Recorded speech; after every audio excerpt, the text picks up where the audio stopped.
Señor, te pido que seas tú, Señor, quien dirija esta palabra, Señor, en esta mañana, Padre. Que seas tú, Padre, hablando a nuestros corazones. Pon un carbón encendido, Señor Jesús. Y como dijo, Señor, el apóstol Juan, que solamente sea esa voz, Señor, que sea esa voz que clama en el desierto, Padre. Que seamos esas voces clamando, esas voces proclamando tu palabra, Señor Jesús, Padre. Que esta palabra, Señor, sea sellada por tu Espíritu Santo y que redarguya, Señor, que exhorte, Padre, nuestras vidas, nuestros corazones, Padre Celestial, porque creemos en un Dios verdadero y la palabra es viva y eficaz, más cortante que toda espada de dos filos, Padre Celestial. Gracias, Señor, y en tus manos está, Señor, esta palabra en esta mañana. Amén y amén. Y el día de hoy, hermanos, el tema que les quiero compartir se llama El camino es cuesta arriba.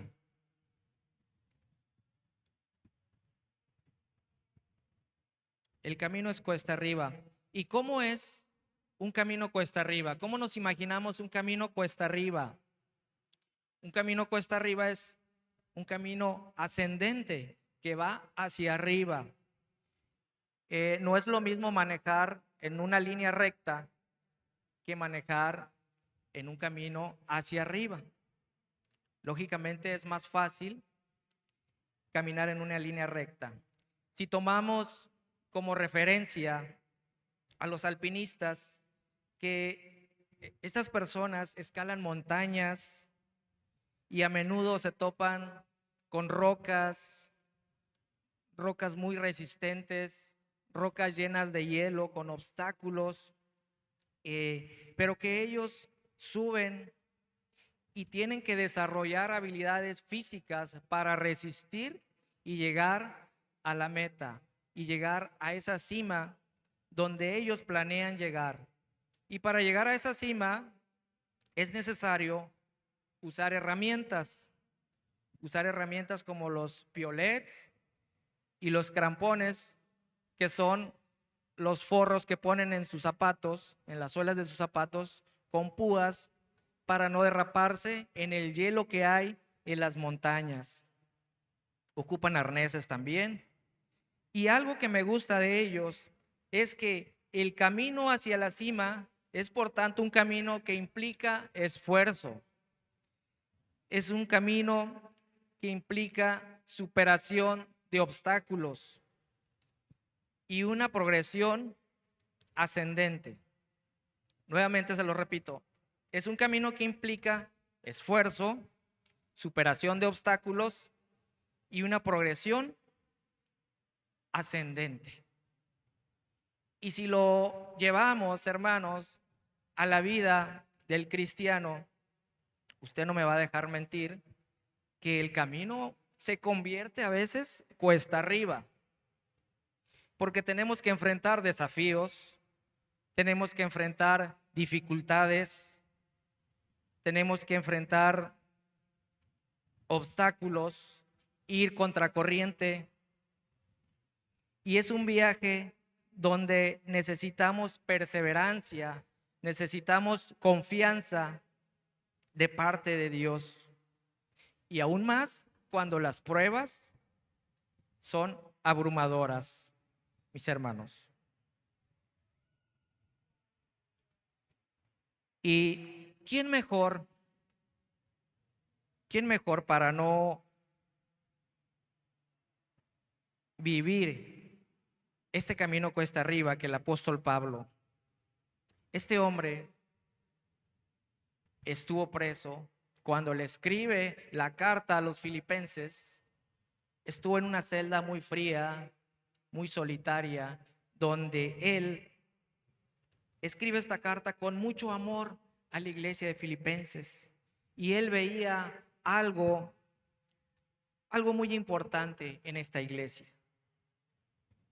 Esta iglesia llena de cualidades, en donde encontramos una serie de recomendaciones y consejos de cómo vivir la vida en Cristo. ¿Cómo podemos vivir la vida en Cristo, mis hermanos? En verdad, la iglesia de Filipos se distinguía por sus muchas cualidades y Pablo apreciaba mucho a esta iglesia.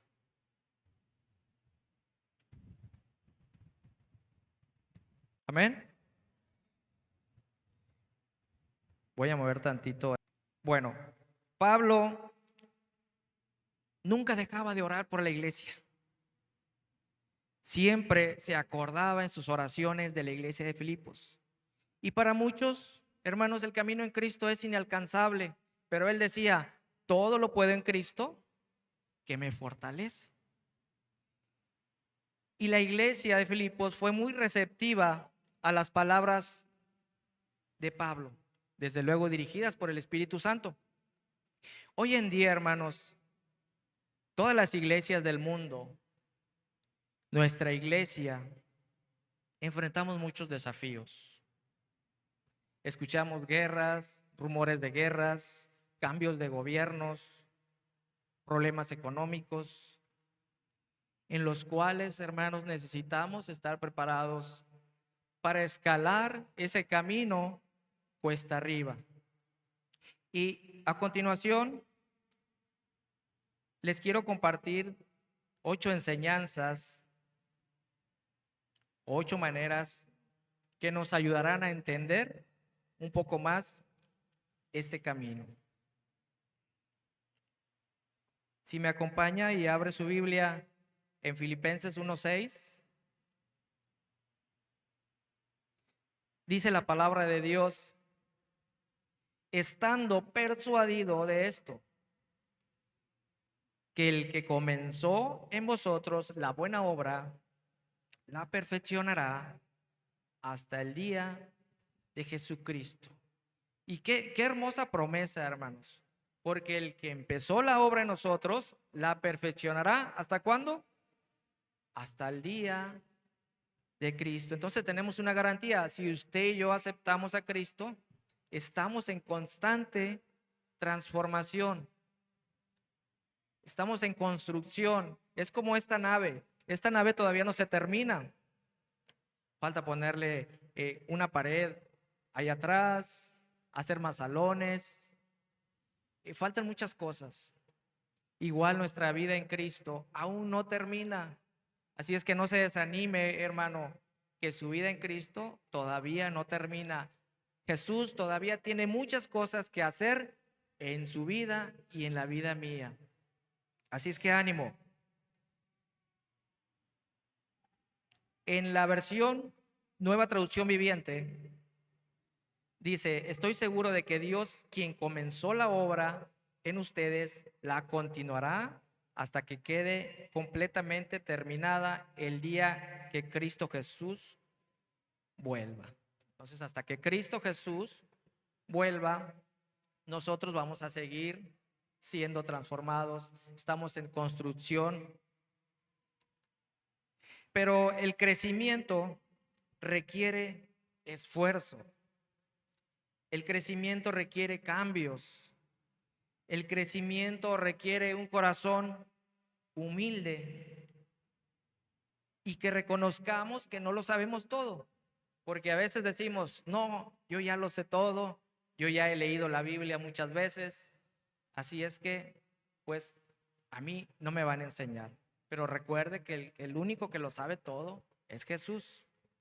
Y cada día aprendemos algo diferente, siempre y cuando tengamos ese corazón humilde de aprender y ser receptivos, hermanos, a lo que Dios quiere enseñarnos en el día a día.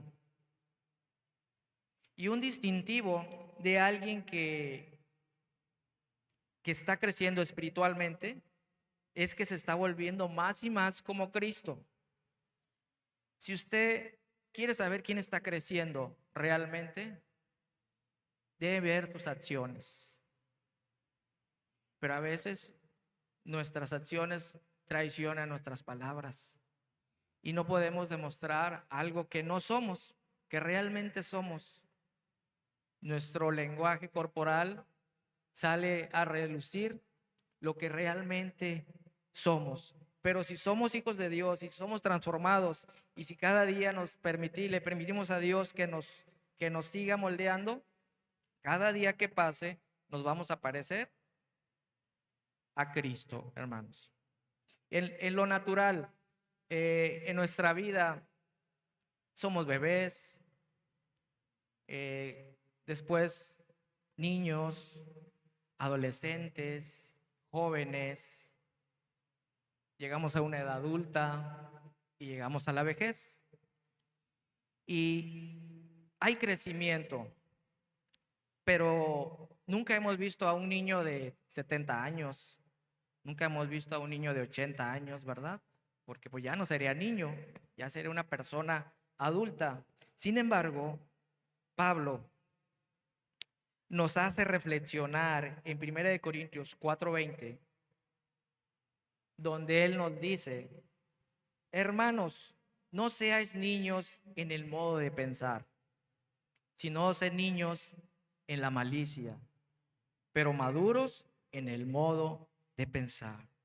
Y Pablo fue severo al decir estas palabras, porque muchas veces en lo espiritual pensamos como niños, pero Pablo no quería eso, solamente en la malicia, porque si vemos a un niño, se pelean entre ellos y al rato después andan riéndose, andan jugando de nuevo. Sin embargo, los adultos ya no somos así. Y Pablo decía: sean niños solamente en esa malicia, pero maduros en la forma de pensar. Si nosotros no permitimos que Dios trabaje en nuestros corazones, será difícil, por no decir que imposible, llegar a ver esa obra terminada en nuestras vidas. Dependerá de nosotros. Dependerá de que usted y yo le demos oportunidad a Jesús que reine en nuestros corazones. Número 2, nuestra vida no acaba al partir de este mundo. Pablo decía en Filipenses 1:21 al 24, dice: porque para mí el vivir es Cristo y el morir es ganancia. Mas si el vivir en la carne resulta para mí en beneficio de la obra, no sé entonces qué escoger, porque de ambas cosas estoy puesto en estrecho, teniendo deseo de partir y estar con Cristo, lo cual es muchísimo mejor, pero quedarme en la carne es más necesario por causa de vosotros. Y él estaba en este dilema: si me voy con Cristo, pues me voy a estar gozando con él. Si me quedo aquí en la tierra con la iglesia, pues voy a estar trabajando, voy a estar con ustedes, voy a estar disfrutando de su presencia también de ustedes, enseñándoles y ministrándoles. Entonces Pablo decía: si muero, me voy con Cristo, y si vivo, vivo para Él.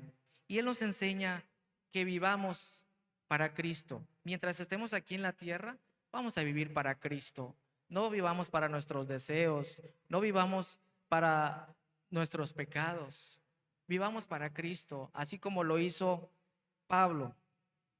Y no tenerle miedo a la muerte, porque la muerte, tarde o que temprano, un día tiene que llegar. La muerte es una gran pérdida para un hombre carnal y mundano, pues pierde todas sus comodidades terrenales y todas sus esperanzas. Pero para un verdadero creyente es una ganancia, pues es el fin de toda su debilidad y miseria.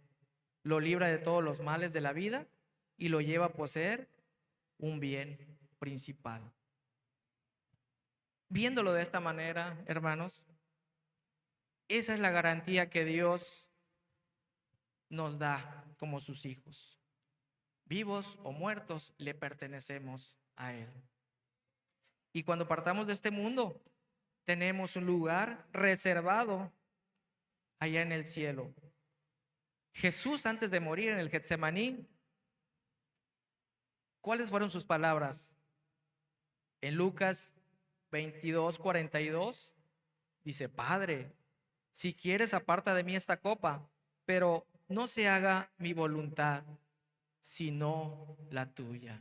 Y muchas veces esa será la parte difícil aquí en la tierra, hermanos, de hacer la voluntad de Dios, porque a veces queremos hacer la voluntad nuestra y hacer nuestra voluntad pues no nos cuesta.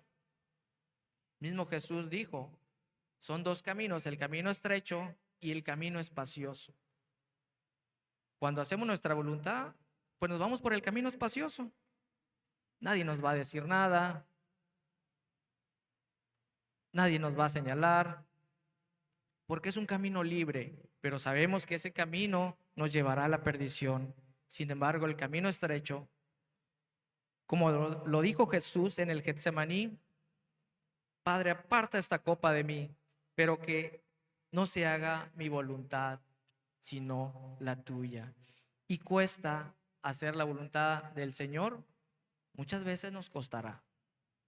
Muchas veces costará hacer la voluntad de Dios, porque vamos a ir en contra de los principios de aquí, de este mundo.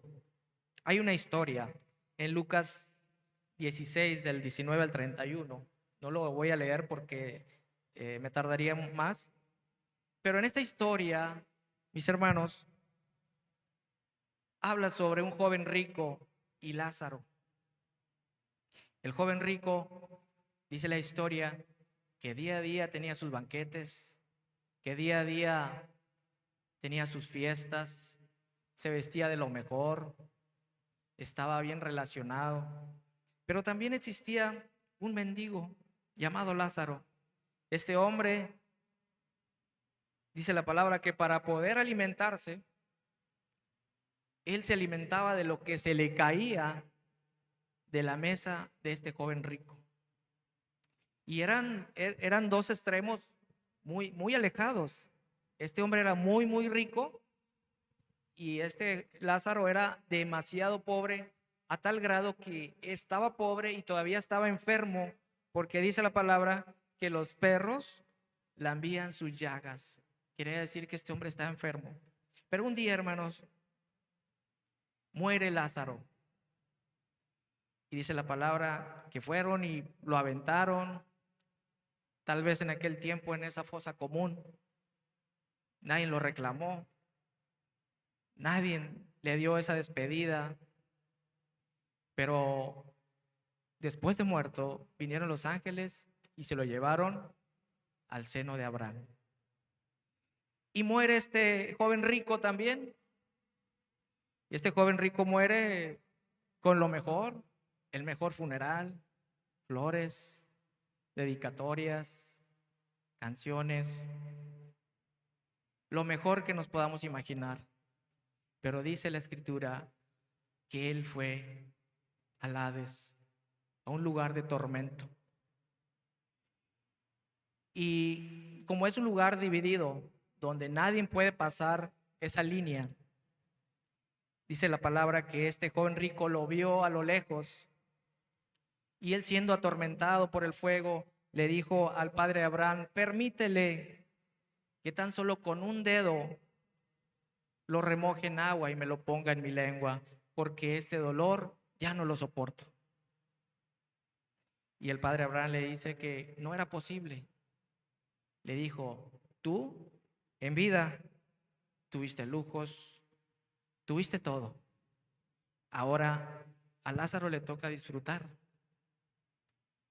Pero él no lo decía de una manera en la cual lo que hizo no era correcto, sino que Dios le permitió a Lázaro vivir esta vida de pobreza,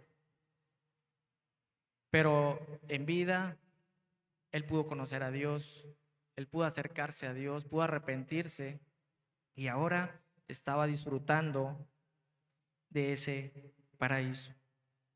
Y podemos ver el egoísmo de este joven rico que solamente pensó en él, solamente pensaba en satisfacer sus necesidades, pero nunca se tocó el corazón para extenderle la mano a Lázaro.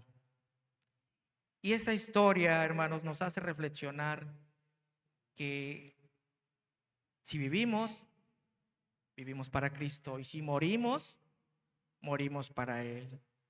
Y un día se van a acabar las enfermedades, los problemas, situaciones difíciles. Y no estoy diciendo que siempre vamos a tenerlas, no.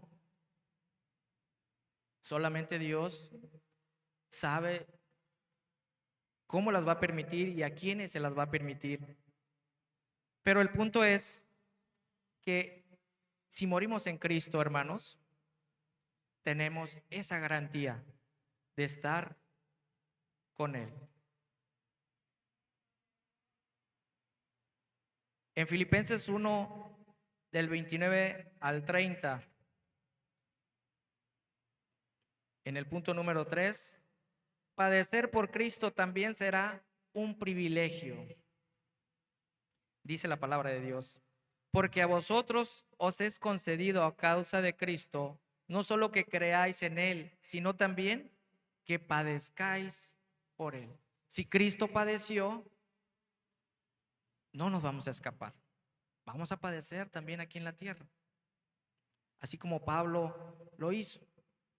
Tal vez vamos a ser rechazados, ignorados, desplazados de algún club, pero va a haber padecimientos, así como Pablo lo dice, que él padeció. Y hay en Hechos podemos ver cómo Pablo recibe ese padecimiento. Y vemos cómo este hombre, y vaya que fue un padecimiento extremo, en Hechos 16, 21 al 24, dice la palabra de Dios, y se agolpó el pueblo contra ellos, y los magistrados, rasgándoles las ropas, ordenaron azotarles con vara. Después de haberles azotado mucho, los echaron a la cárcel, mandando al carcelero que los guardase con seguridad, el cual recibió este mandato, los metió en el calabozo más adentro y les aseguró los pies en el cepo. El cepo se cree que era un trozo de madera donde ponían sus pies, y en esa condición estaba Pablo. Creo que a nosotros no nos ha tocado estar así. Y todo eso lo tuvo que padecer por Cristo. ¿Cuál fue el delito que cometió Pablo? Predicar el evangelio. Dice la palabra de Dios que Pablo iba rumbo a la oración y de pronto le sale una persona que adivinaba, tenía el don de adivinación, pero realmente era un demonio que tenía, diciéndole que ellos eran los hijos de Dios. Y llegó a un punto que Pablo expulsa a este demonio, y el amo de esta persona va y los mete a la cárcel. Y esa fue la consecuencia que estaba padeciendo Pablo por predicar el evangelio. En la versión Nueva Traducción Viviente, en el verso 24 de Hechos 16, dice: el carcelero los puso en la parte más escondida de la prisión y les sujetó los pies con unas piezas de madera grandes y pesadas. Y así era la condición en que estaba Pablo. Imagínense, en esa condición, él escribió esta carta a los filipenses. Y Pablo les enseña a esta iglesia que Dios se manifiesta no solamente en las circunstancias buenas, sino también en las circunstancias malas. Y muchas veces creemos que Dios nos va a contestar aquí en la iglesia solamente, que nos va a contestar en casa, pero Dios, hermano, te puede contestar también en una situación difícil. Dios te puede contestar sufriendo, Dios te puede contestar en un hospital, Dios te puede contestar en un accidente. Dios no tiene límites y Él se manifiesta en cualquiera de las circunstancias. Hace unas semanas leí una historia de un joven que se llamaba Christopher King, de Virginia, Estados Unidos, y este joven estaba cumpliendo una condena de 20 años por drogas, por asaltos, y casi iba a la mitad de su condena, y su conducta fue mejorando, porque en muchas de las cárceles, hermanos, predican la palabra de Dios. Y lo vemos desde Pablo. Pablo predicaba en las cárceles y muchas personas fueron salvas dentro de la cárcel cuando Pablo estuvo en esa cárcel encerrado. Y dice este joven que se hacía una pregunta, a veces pasaba noches sin dormir y decía, ¿cómo es posible que Dios me ame en esta cárcel fría y solitaria? Pero para Dios, hermanos, no hay nada imposible. Y muchas veces nos llevará a lugares solitarios, a lugares donde solamente estaremos Él y nosotros. ¿Para qué? Para que nuestro corazón reconozca que en Él hay esperanza y que en Él nuestra vida puede cambiar. En Romanos 8, 35 al 39 dice, ¿quién nos separará del amor de Cristo? ¿Tribulación, angustia, persecución o hambre? ¿Desnudez, peligro o espada? Como está escrito, por causa de ti somos muertos todo el tiempo. Somos contados como ovejas de matadero. Antes, en todas estas cosas somos más que vencedores por medio de aquel que nos amó, por lo cual estoy seguro de que ni la muerte, ni la vida, ni ángeles, ni principados, ni potestades, ni lo presente, ni lo porvenir, ni lo alto, ni lo profundo, ni ninguna otra cosa creada nos podrá separar del amor de Dios que es en Cristo Jesús, Señor nuestro. Y estas palabras nos traen paz. Porque ¿quién nos va a separar del amor de Dios? Nadie. Nadie podrá separarnos de ese amor, ni aun la muerte, ni aun los ángeles, dice la palabra del Señor. Entonces, podemos padecer por Cristo también. Fíjense, Él lo dio todo. Cristo lo dio todo en la cruz. ¿Y nosotros qué podemos hacer por Él?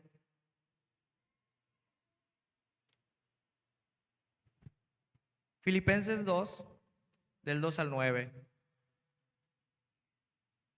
El punto número 4 dice, el secreto de la unidad es ser como Cristo. Otra de las cosas que le decía Pablo a esta iglesia, que él quería mantenerla unida. Quería ver una iglesia unida. Y el secreto de la unidad es ser como Cristo. Es un secreto a voces, porque ya lo sabemos. Dice Filipenses 2, del 2 al 9, completad mi gozo, sintiendo lo mismo, teniendo el mismo amor, unánimes, sintiendo una misma cosa. Y aquí va lo interesante. Nada hagáis por contienda o por vanagloria. Antes bien, con humildad, estando cada uno, estimando cada uno a los demás como superiores a él mismo, no mirando cada uno por lo suyo propio, sino cada cual también por lo de los otros. Y es algo muy, muy importante, hermanos, poner atención a este versículo. Dice, nada hagáis por contienda. Cuando hagamos algo, vamos a hacerlo de corazón. Cuando ofrezcamos ayuda, cuando ofrezcamos un servicio, vamos a hacerlo de corazón, porque acuérdense, es para Dios, no es para nosotros, ni tampoco con vanagloria. Y a veces no queremos servir, como dicen, queremos ser vistos. Pero en lugar de ser vistos, creo que será mejor servir de corazón al Señor. Dice el verso 5: haya pues en vosotros este sentir que hubo también en Cristo, el cual siendo en forma de Dios, no estimó el ser igual a Dios como cosa que aferrarse, sino que se despojó de sí mismo, tomando forma de siervo, hecho semejante a los hombres, y estando en la condición de hombre, se humilló a sí mismo, haciéndose obediente hasta la muerte y muerte de cruz, por lo cual también le exaltó hasta lo sumo y le dio un nombre que es sobre todo nombre. Tomemos esa actitud que tomó Cristo, hermanos. Él estaba en su trono, él dejó su corona por tomar una corona de espinas, él dejó el cielo por tomar esa cruz, él dejó las alabanzas de los ángeles por escuchar los escarnios, lo que le gritaban cuando iba rumbo a la cruz. Él se despojó, se vació de sí mismo, y todo por amor. Él es nuestro ejemplo. Él es el máximo ejemplo en nuestras vidas de amor y humildad para la humanidad. Toda su vida fue una vida de pobreza, de sufrimiento. Acordémonos que él llegó a un lugar muy humilde, donde estaba María y José. Ni aun sus hermanos lo despreciaban, no lo querían, tuvo sufrimiento. Pero él pasó a ese lugar más bajo que se pudiera imaginar. Pasó a ser esclavo, pasó a ser malhechor, por escarnios públicos, y todo por amor de nosotros. La humildad de pensamiento y disposición servicial siempre será importante, mis hermanos, para mantener una iglesia unida. Y es lo que quería Pablo, tener una iglesia unida. Y ponía como ejemplo a Jesús. En Efesios 4, del 1 al 4 dice: yo pues, preso en el Señor, os ruego que andéis como es digno de la vocación con que fuisteis llamados, con toda humildad, con toda mansedumbre, soportándonos con paciencia los unos a los otros en amor, solícitos en guardar la unidad del Espíritu en el vínculo de la paz, un cuerpo, un espíritu, como fuisteis también llamados en una misma esperanza de vuestra vocación. Así es que, mis amados, cuando hagamos algo, vamos a hacerlo para Dios. Vamos a hacerlo sin contienda. Vamos a hacerlo sin vanagloria. Y Pablo nos pone este ejemplo de Cristo, que Él se despojó de sí mismo. Otra de las cosas que Pablo les enseñó a esta iglesia también fue a ser irrepresibles y sencillos para poder ser luz de este mundo.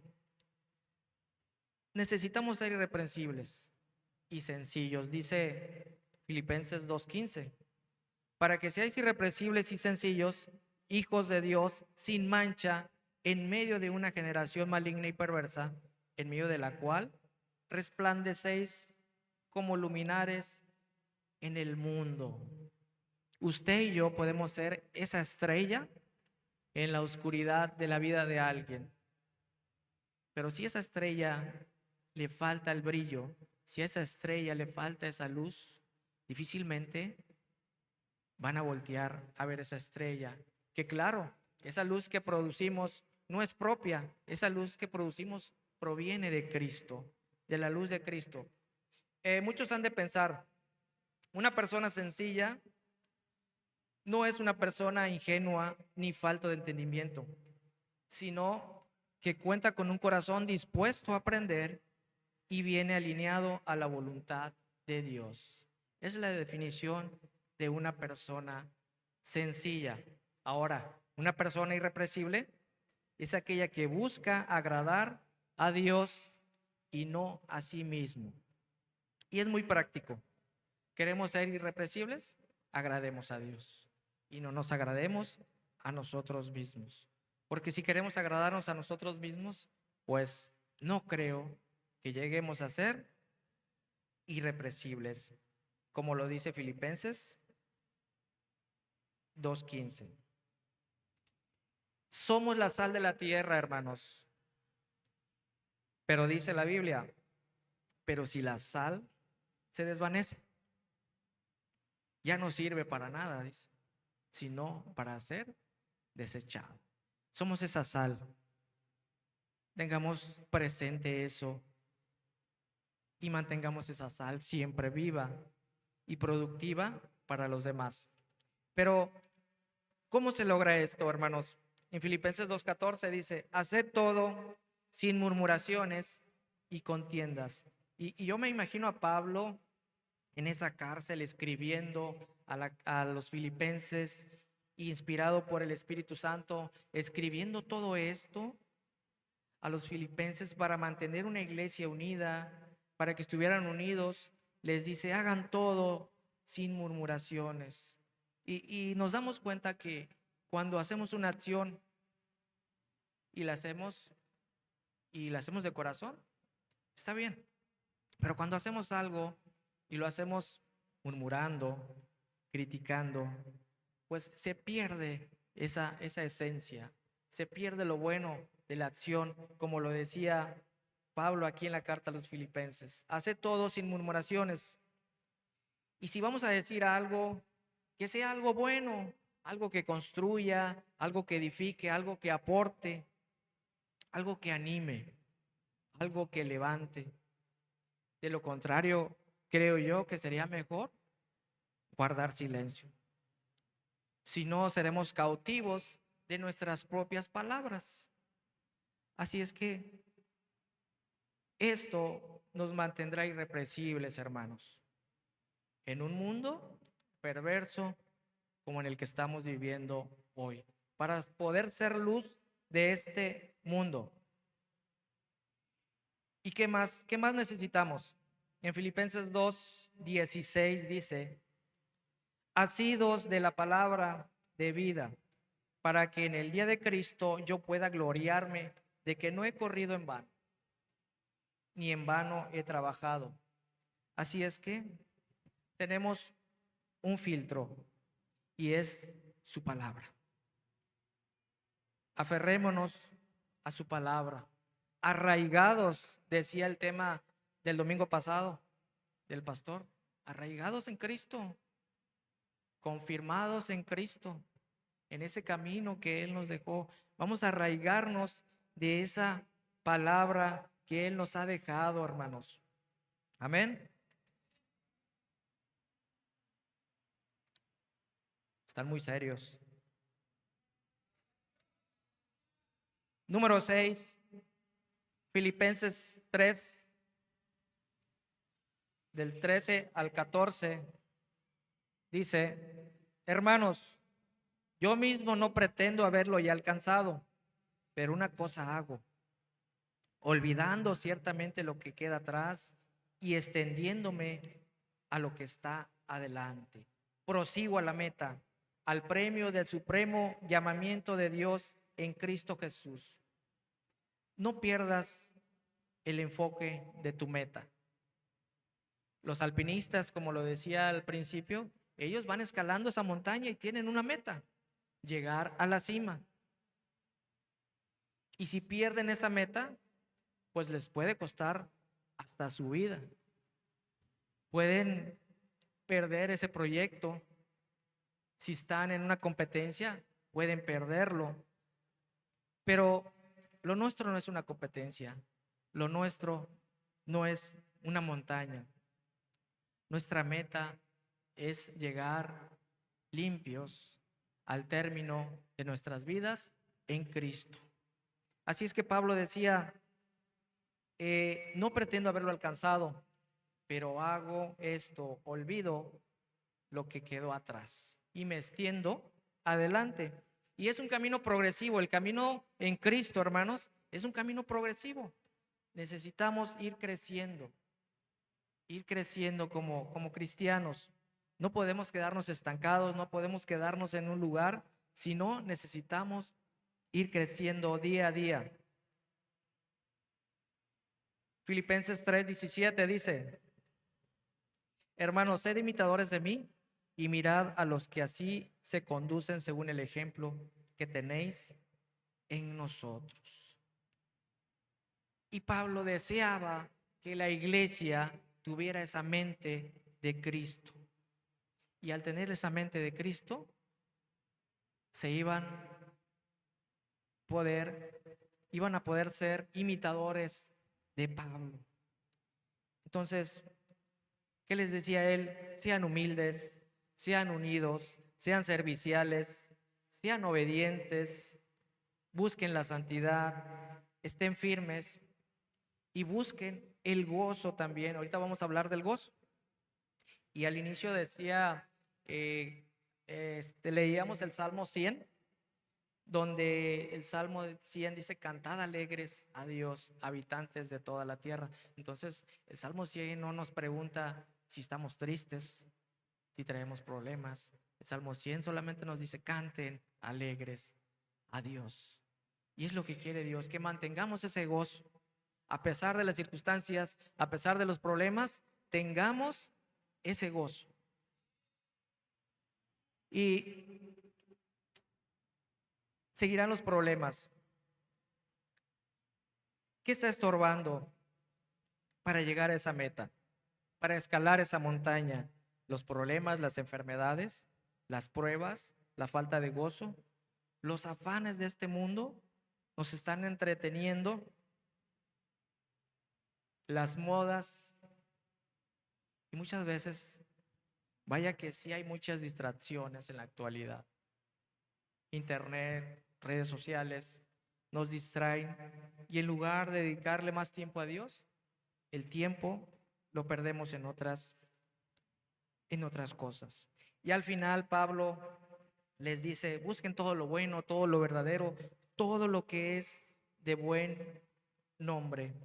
En eso pensad.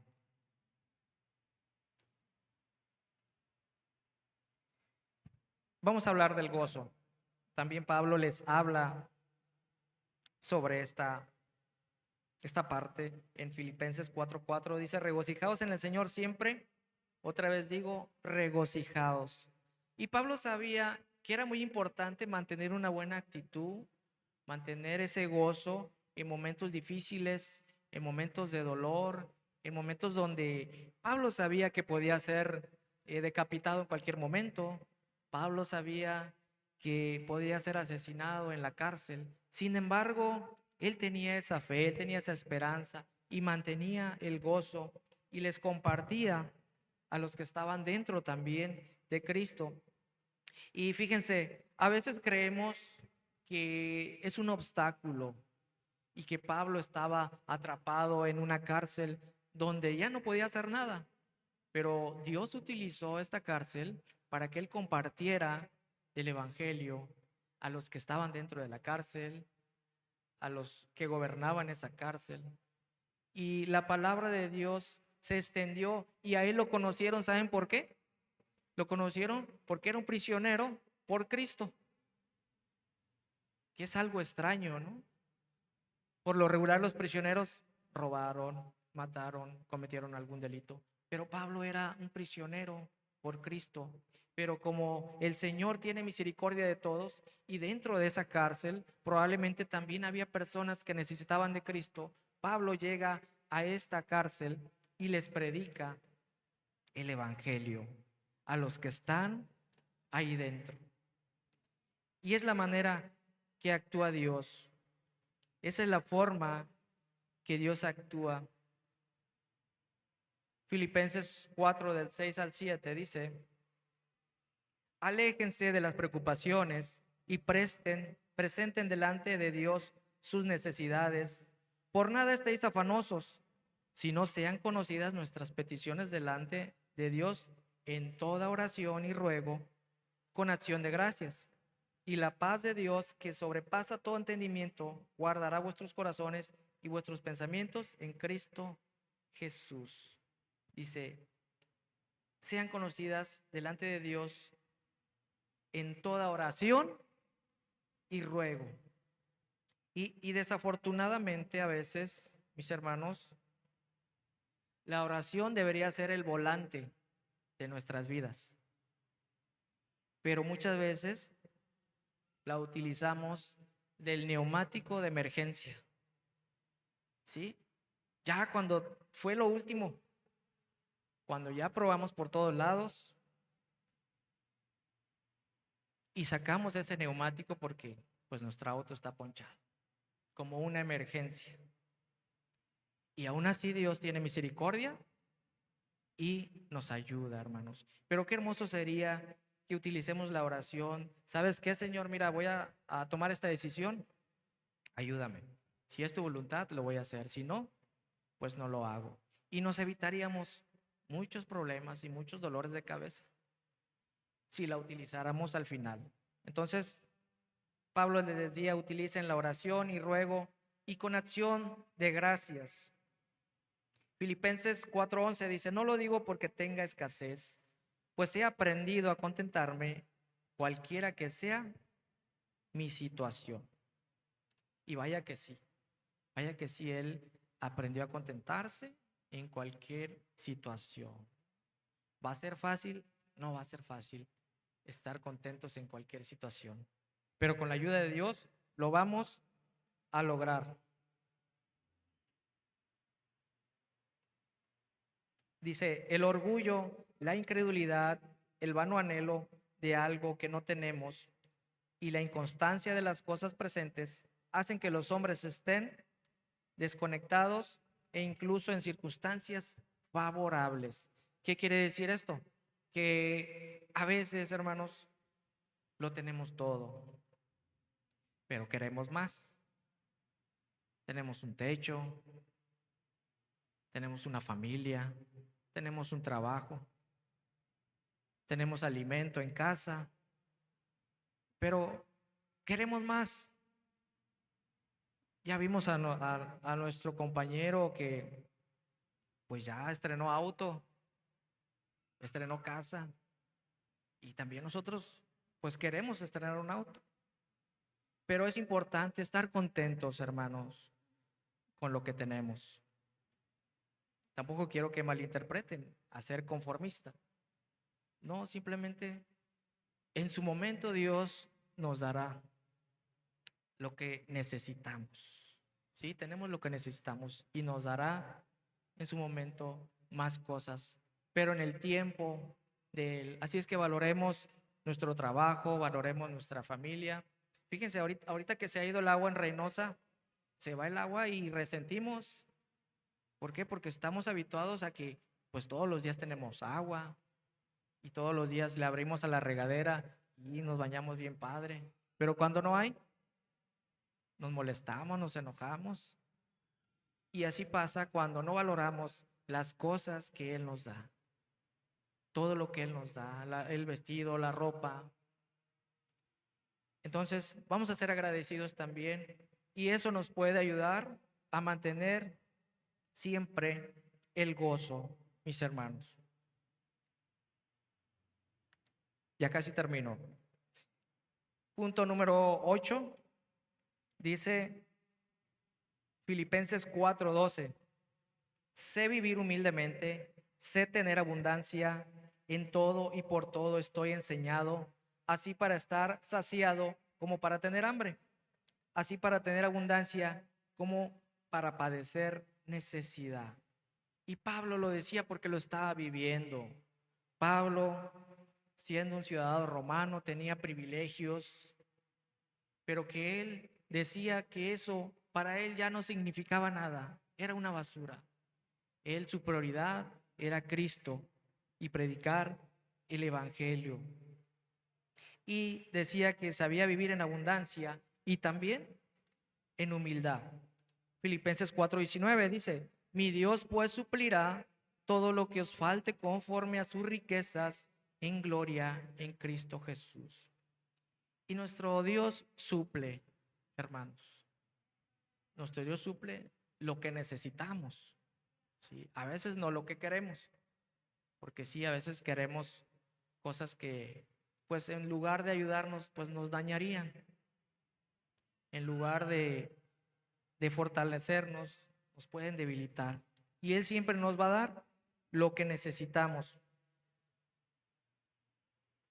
Dice, el apóstol termina con alabanzas a Dios. Debemos mirar a Dios bajo todas nuestras debilidades y temores, no como un enemigo, sino como un padre dispuesto a compadecerse de nosotros y ayudarnos. Debemos dar gloria a Dios como Padre.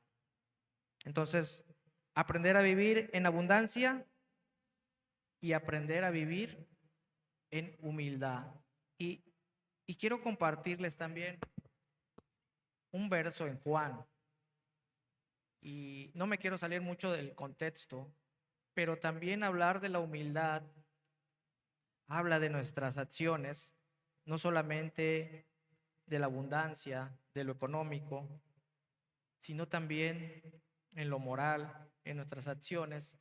Y en el libro de Juan encontramos, Juan capítulo 1 del 19 al 23, van y le preguntan a Juan, dice la palabra de Dios, este es el testimonio de Juan.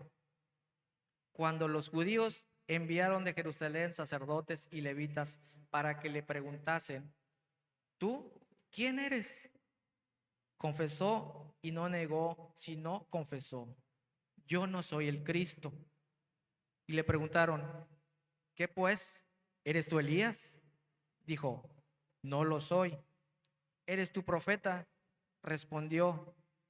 Le dijeron, pues ¿quién eres? Para que demos respuesta a los que nos enviaron. ¿Qué dices de ti mismo? Y me gusta lo que contesta Juan. Dice, yo soy la voz de uno que clama en el desierto. Enderezad el camino del Señor, como dijo el profeta Isaías. Y fíjense, Juan fue tentado, así como Cristo fue tentado en el Getsemaní, a abandonar esa cruz, como fue tentado en el desierto. Juan fue tentado porque Juan tenía una cercanía con Jesús y cuando van a preguntarle, casi lo querían hacer el Mesías a él, pero Juan no cayó en esa tentación y les dijo, yo no soy Elías, yo no soy el Cristo, yo no soy ningún profeta, yo solamente soy la voz de uno que clama en el desierto. Y esa voz, mis hermanos, somos tú y yo. Esa voz que clama en el desierto. Esa voz que anuncia el Evangelio. Esa voz que les dice a los demás que aún hay esperanza en Cristo. Y seamos como Juan, esa voz que clama en el desierto. Isaías 57:15. Porque así dijo el alto sublime, el que habita la eternidad y cuyo nombre es el Santo. Yo habito en las alturas y la santidad, y con el quebrantado y humilde de espíritu, para hacer vivir el espíritu de los humildes y para vivificar el corazón de los quebrantados. Entonces, ¿dónde habita Dios? Con el quebrantado y humilde de espíritu. Dios no va a habitar en un corazón lleno de orgullo, lleno de vanagloria, sino en un corazón humilde, un corazón quebrantado, dice, para hacer vivir mi espíritu de los humildes y vivificar el corazón de los quebrantados. Cierro, hermanos, con este punto de la humildad y de aprender a vivir en abundancia también. Pero, ¿cómo estamos caminando este camino cuesta arriba? ¿Le hemos permitido a Dios que trabaje en esa obra? ¿Le hemos permitido a Dios que en esa construcción Él puede intervenir y poner su mano y decir, Alejandro, mira, aquí hay un área donde necesitas trabajar. Aquí hay un espacio donde necesito estar yo. Y como decía en una de las predicaciones el pastor, menguar yo y que Cristo sea el que está sobre nosotros. ¿Estamos conscientes de que es un camino que requiere esfuerzo? El camino en Cristo, hermano, requiere esfuerzo. Requiere levantarnos temprano muchas veces. Ahorita estamos de vacaciones, discipulado, pero ya después que regresemos, levantarnos temprano. Requiere esfuerzo, así como esos alpinistas que van escalando la montaña. Nosotros en la vida en Cristo también se requiere de esfuerzo. ¿Qué obstáculo te ha detenido en este viaje? ¿Te has preguntado? ¿La enfermedad? ¿Un problema? ¿Un problema matrimonial? ¿Una pérdida? ¿Qué te está deteniendo en este viaje? Y otra de las cosas, ¿qué estamos dispuestos a dejar por Cristo? Que ahí sería una pregunta muy crucial. Él ya lo hizo todo. Él dejó su trono, dejó su corona por tomar una corona de espinas. Ahora nosotros, ¿qué vamos a dejar por seguirle? ¿Qué estamos dispuestos a dejar? Las palabras de la carta a los filipenses, hermanos, aún siguen resonando como un eco en los oídos y en los corazones de los cristianos de hoy en día. Esta carta que nos invita a la unidad, al gozo, a la santidad, a permanecer firmes, a vivir para Cristo, a morir para Cristo, aún sigue resonando en los oídos de todo el mundo. Tanto como para Pablo como para esta iglesia, lograron seguir este modelo porque este modelo es seguir a Cristo. ¿Y qué dice la palabra? El cual, siendo en forma de Dios, no estimó el ser igual a Dios como cosa a que aferrarse, sino que se despojó de sí mismo, tomando forma de siervo, hecho semejante a los hombres, y estando en la condición de hombre, se humilló a sí mismo, haciéndose obediente hasta la muerte y muerte de cruz, por lo cual Dios también le exaltó hasta lo sumo y le dio un enorme nombre que es sobre todo nombre, hermanos. Que esa sea nuestra meta, Cristo. Que aunque la cima se vea muy lejos y habrá que escalar montañas rocosas llenas de hielo, el Señor nos ha dejado su palabra. El Señor nos ha dejado la herramienta para poderlo hacer. Y aunque muchos dicen que es imposible, nosotros podemos decir que todo lo podemos en Cristo, que nos fortalece. Amén. Vamos a orar ahí en su lugar, hermanos. Vamos a orar a Dios y que sigamos este ejemplo, esta línea de esta iglesia de Filipenses, que amaba mucho la obra, que miraban no solo por ellos mismos, sino también miraban por los demás y que tomaron el ejemplo de Cristo, el cual se despojó de sí mismo. Amén. Señor Jesús, Padre, en esta hora te damos primeramente gracias por ese sacrificio, Señor Jesús, ese sacrificio que hiciste en la cruz y nos demostraste, Padre, que no solamente, Señor, fue dejar tu trono, Señor, dejar tu corona, sino, Señor, humillarte y tomar una corona de espinas, Señor, para, Señor, hacer tu voluntad y no la nuestra, Señor. Si esa montaña, Señor, se ha hecho difícil, si ese camino cuesta arriba, Señor, nos está costando mucho trabajo, Señor. Confiamos en ti, Señor.